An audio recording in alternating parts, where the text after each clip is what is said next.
Narraciones Inenarrables presenta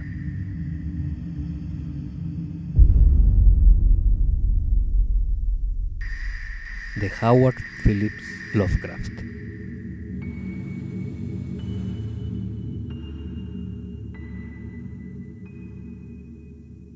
La llamada de Cthulhu.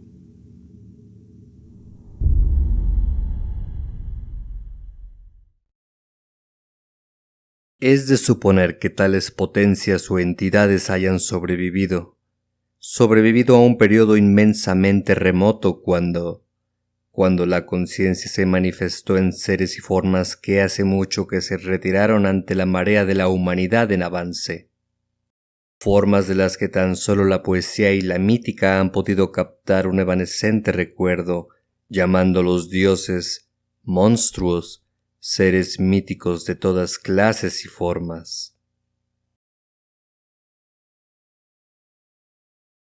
Descubierto entre los documentos del finado Francis Waitland Thurston, de Boston. Capítulo 1. El horror en arcilla. Lo más misericordioso del mundo, creo, es la incapacidad de la mente humana para relacionar todo cuanto éste contiene. Vivimos en una plácida isla de ignorancia, entre las brumas de negros mares de infinito, y, sin embargo, no vamos muy lejos. Las ciencias, cada una moviéndose en su propia dirección, nos han afectado de momento muy poco, pero algún día, al juntar las piezas de conocimiento disociado, se abrirán vistas tan terroríficas de la realidad, así como de nuestra espantosa posición en ella, que enloqueceremos ante esta revelación, o huiremos de su mortífera claridad hacia la paz y la seguridad de una nueva edad oscura. Los teósofos han palpado la aterradora grandeza del ciclo cósmico en el que nuestro mundo y la raza humana no son sino incidentes. Han insinuado acerca de extrañas supervivencias en términos que helarían la sangre si no estuvieran enmascarados de suave optimismo.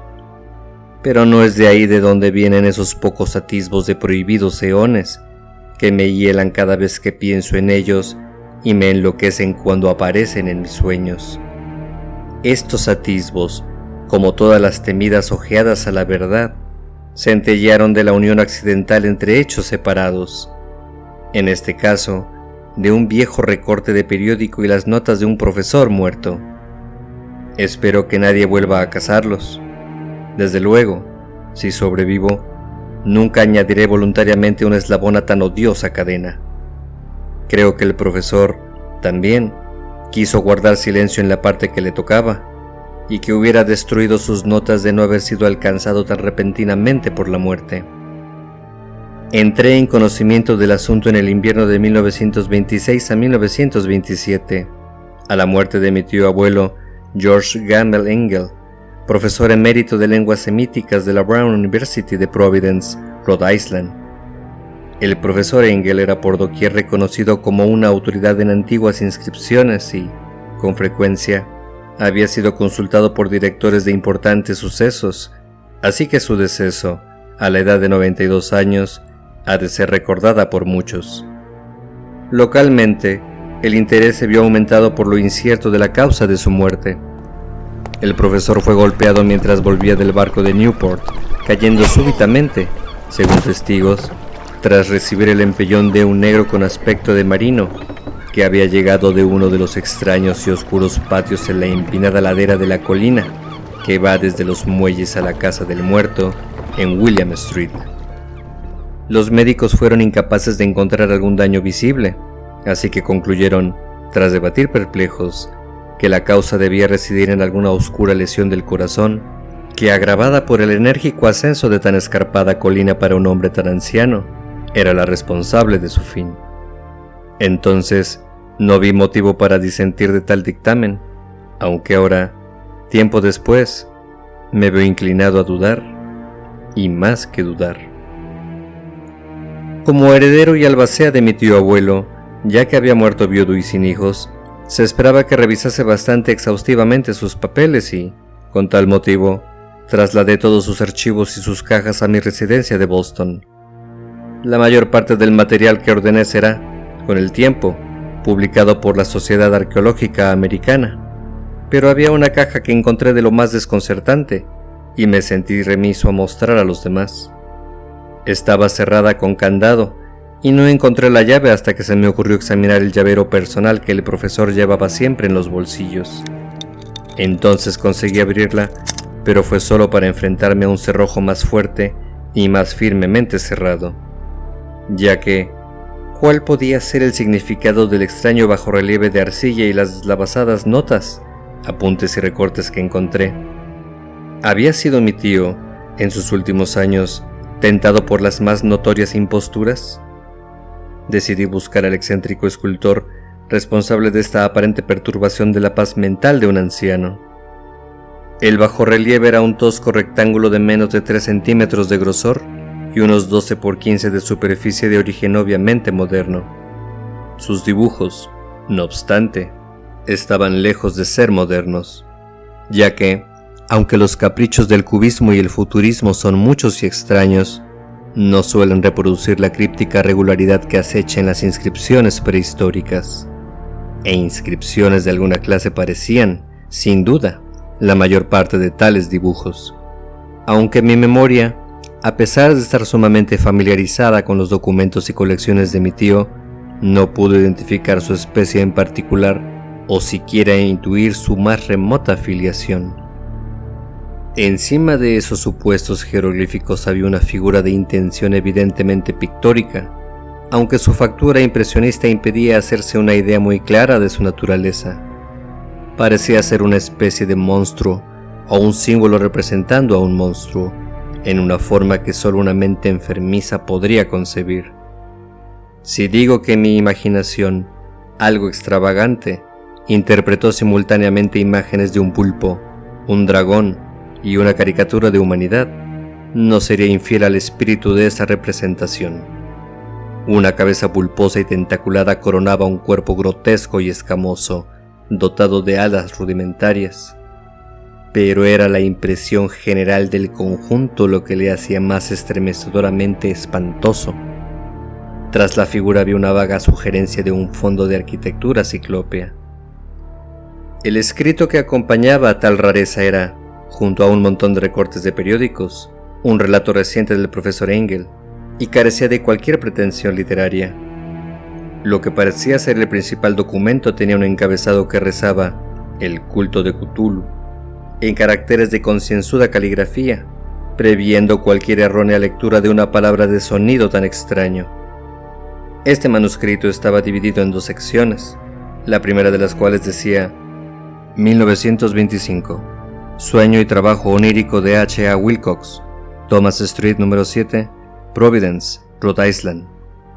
Y la segunda, Declaración del inspector John R. LaGrasse, Bienville Street, número 121, Nueva Orleans, Luisiana, a la Convención de la Asociación Arqueológica Americana en 1908, notas del mismo e informe del profesor Webb.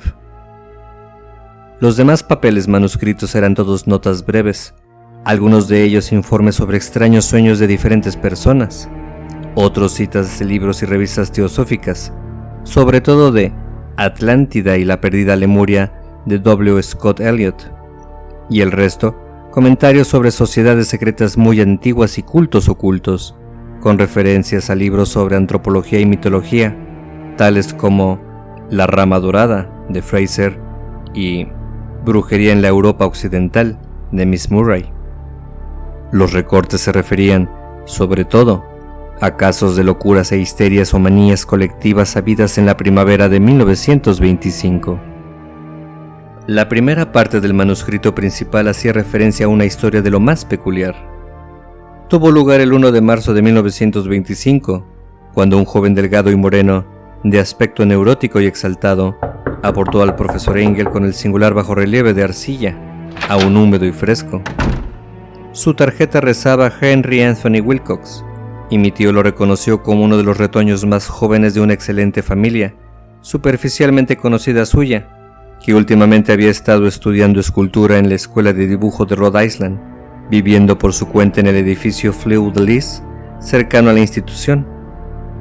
Wilcox era un joven precoz de genio reconocido, aunque de gran excentricidad, y había llamado la atención, ya desde su infancia, gracias a las extrañas historias y sueños extravagantes que solía contar. Se catalogaba a sí mismo como hipersensitivo psíquico, pero la gente seria de la vieja ciudad comercial lo tenía simplemente por raro. No congeniando con los de su clase, había ido desapareciendo de su círculo social, y en aquel momento era conocido tan solo por un reducido grupo de estetas de otras ciudades.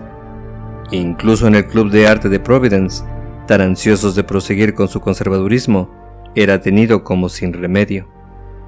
Con ocasión de la visita, decía el manuscrito del profesor, el escultor le había pedido abruptamente ayuda, dados los conocimientos arqueológicos de su anfitrión, para identificar los jeroglíficos del bajorrelieve. Hablaba de unos ademanes soñadores y alterados que sugerían una pose y que descartaban cualquier posible simpatía. Y mi tío se mostró bastante seco al responder, ya que la obvia frescura de la tabla implicaba una relación con casi cualquier cosa antes que con la arqueología. La respuesta del joven Wilcox, que impresionó a mi tío lo bastante como para recordarla y consignarla literalmente, era de una factura fantásticamente poética, que debió ser habitual en su conversación y que a mí me parece sumamente característica de él. Fue: es nueva, cierto, puesto que tuve la noche pasada un sueño sobre extrañas ciudades, y los sueños son más viejos que la meditabunda Tiro, o que la contemplativa Esfinge, o que la ajardinada Babilonia. Fue entonces cuando comenzó a contar la inconexa historia que despertó repentinamente un recuerdo dormido de mi tío, ganándose su enfebrecido interés. Se había producido un ligero temblor de tierra la noche anterior, el mayor en Nueva Inglaterra en algunos años, y la imaginación de Wilcox se vio tremendamente afectada.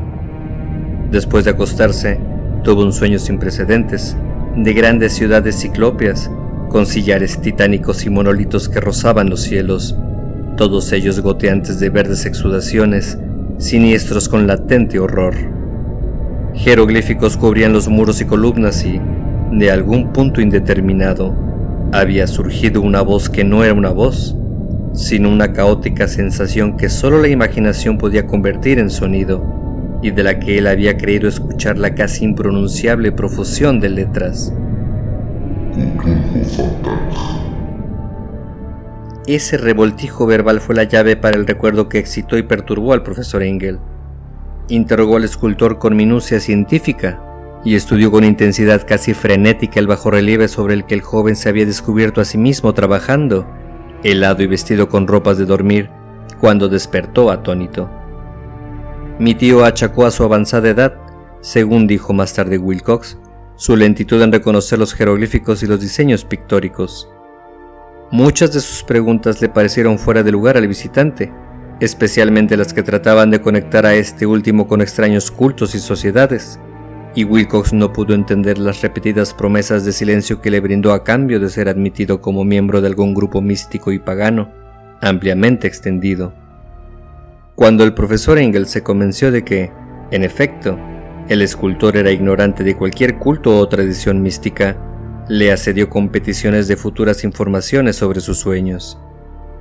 Esto dio fruto con regularidad, ya que, tras la primera entrevista, el manuscrito consigna llamadas diarias del joven en el que relata inquietantes fragmentos de imaginería nocturna que involucraban constantemente alguna terrible visión ciclópea de oscuras y resumantes piedras, con una voz o inteligencia subterránea prorrumpiendo monótonamente en expresiones enigmáticas o indescriptibles para los sentidos, excepto en forma de galimatías.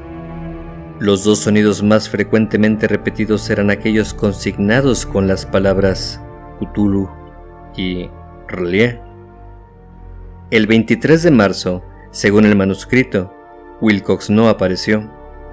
Al indagar en su apartamento, descubrió que había sido afectado por alguna clase desconocida de fiebre, siendo enviado a casa de su familia, en Waterman Street. Había estado gritando durante la noche, despertando a otros artistas del edificio y, a partir de entonces, había caído en alternancias de inconsciencia y delirio. Mi tío telefoneó en el acto a la familia y, desde ese instante, mantuvo estrecho contacto con el caso, llamando a menudo a la consulta del Dr. Toby, en Tyre Street, ya que supo que él se había hecho cargo del caso. Aparentemente, la enfebrecida mente del joven estaba sumida en asuntos extraños, y el doctor solía estremecerse cuando se mencionaban. Incluía no solo una repetición de lo previamente soñado, sino también alusiones extrañas a un gigantesco ser de kilómetros de altura, que caminaba o avanzaba pesadamente. No pudo nunca describirlo bien, pero ocasionales palabras frenéticas, según repetía el doctor Toby, convencieron al profesor de que debía ser idéntico a la indescriptible monstruosidad que había tratado de representar en su escultura, fruto del sueño. Cualquier referencia a este objeto, añadía el doctor, era invariablemente un preludio de la caída del joven en letargo. Su temperatura, de forma bastante extraña, no era mucho más alta de lo normal, pero todo lo demás, por otra parte, sugería más una fiebre real que un desorden mental. El 2 de abril, sobre las 3 de la tarde, todo rastro de la dolencia de Wilcox desapareció bruscamente. Se sentó en la cama, asombrado de encontrarse en casa y desconociendo por completo lo que le había sucedido en sueños o en realidad desde el 22 de marzo. Declarado curado por su médico, volvió a sus aposentos a los 3 días, pero ya no fue de ninguna ayuda para el profesor Engel. Todo rastro de sueños extraños había desaparecido de su memoria, y mi tío no consigna registros de sueños nocturnos, después de una semana de fútiles e irrelevantes registros de visiones plenamente normales. Ahí acababa la primera parte del manuscrito, pero algo en las dispersas notas me dio mucho que pensar, tanto que solo el arraigado escepticismo que entonces era parte de mi filosofía permite entender mi continua desconfianza acerca del artista. Las notas eran aquellas que describían los sueños de varias personas, cubriendo el mismo periodo en el que el joven Wilcox había tenido sus extrañas visiones. Mi tío, al parecer, había desarrollado rápidamente un prodigiosamente amplio programa de investigaciones entre aquellos de sus allegados a los que podía interrogar sin incomodar, buscando informes nocturnos sobre sus sueños, así como datos sobre cualquier visión notable del pasado. Su petición fue recibida de forma muy diversa, pero, al final, debió recibir más respuestas de la que cualquier hombre ordinario podría haber manejado sin ayuda de un secretario. No guardó su correspondencia original, pero sus notas resultan un resumen completo y verdaderamente significativo. Gente de sociedad y negocios, la tradicional sal de la tierra de Nueva Inglaterra, dio un resultado casi completamente negativo, aunque aparecen aquí y allá casos dispersos de impresiones nocturnas intranquilas, aunque sin forma, siempre entre el 23 de marzo y el 2 de abril, el periodo de delirio del joven Wilcox. Los hombres de formación científica se vieron menos afectados, aunque 4 casos de vaga descripción sugieren atisbos fugaces de paisajes extraños y, en un caso, se menciona el temor a algo anormal. Las respuestas más precisas proceden de artistas y poetas, y supongo que se hubiera desatado el pánico entre ellos de haber podido cotejar experiencias. Tal como fue, a falta de las cartas originales, sospecha medias que el compilador pudiera haber guiado las respuestas o haber editado la correspondencia que, previamente, corroborase lo que esperaba encontrar. Por eso seguí pensando que Wilcox, sabiendo de alguna forma de los viejos datos que obraban en poder de mi tío, había engañado al veterano investigador. La respuesta de los estetas narraba una inquietante historia. Del 28 de febrero al 2 de abril, una gran proporción de ellos había soñado cosas de lo más extravagantes, siendo la intensidad de los sueños inconmensurablemente mayor durante el periodo de delirio del escultor. Alrededor de una cuarta parte de los que comentaron algo, habla de escenas y una especie de sonidos no muy distintos a los descritos por Wilcox, y algunos confesaban un miedo cervar al ser gigantesco e indescriptible que era visible al fondo. Un caso, que las notas describen con énfasis, resulta de lo más triste. El sujeto, un muy conocido arquitecto con conocimientos de teosofía y ocultismo, se volvió violentamente loco en la fecha del ataque del joven Wilcox, muriendo algunos meses más tarde, tras incesantes peticiones a gritos para ser salvado de algún demonio escapado del infierno. De haberse referido mi tío a tales casos por su nombre, en vez de simplemente por un número, podría haber intentado alguna corroboración e investigación personal. Pero, tal como estaban las cosas, solo puede rastrear unos pocos. Todos ellos, no obstante, corroboraban plenamente las notas. A menudo me he preguntado si todos los sujetos del cuestionario del profesor se sentirían tan desconcertados como los pocos que llegué personalmente a conocer. Será mejor que nunca consigan una explicación del caso. Los recortes de prensa, tal como he dicho, se referían a casos de pánico, manía y excentricidad durante el referido periodo. El profesor Engel debió contratar a un gabinete, ya que el número de extractos es tremendo y las fuentes se hallan dispersas por todo el globo. Había un suicidio nocturno en Londres, donde un solitario durmiente se había lanzado por una ventana tras un grito estremecedor. Había también una carta deslavazada al editor de una revista de Sudamérica, en la que un fanático deduce un futuro calamitoso a partir de visiones que había tenido. Un informe de California describe cómo un grupo teosófico vestía en masa ropajes blancos en espera de una gloriosa culminación que nunca tuvo lugar, mientras que noticias de la India hablan con circunspección de graves revueltas entre los nativos a fines de marzo.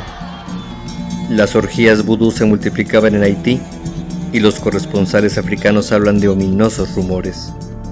Los agentes americanos en las Filipinas encontraron en ese tiempo algunas tribus revueltas y la policía de Nueva York anduvo de cabeza la noche del 22 al 23 de marzo por culpa de algunos histéricos orientales. El oeste de Irlanda, además, estaba lleno de salvajes rumores y leyendas, y un pintor fantástico llamado Ardoins Bonot colgó un blasfemo paisaje onírico en la exposición de primavera de París en 1926. Y tan numerosos son los informes sobre problemas en asilos mentales que solo un milagro pudo impedir que la clase médica notase extraños paralelismos, sacando falsas conclusiones. Un extraño montón de recortes, en conjunto, y hoy en día apenas puedo comprender el rancio racionalismo con que por aquel tiempo lo desdeñé. Pero, por entonces, yo estaba convencido de que el joven Wilcox conocía los viejos asuntos mencionados por el profesor. La llamada de Cthulhu.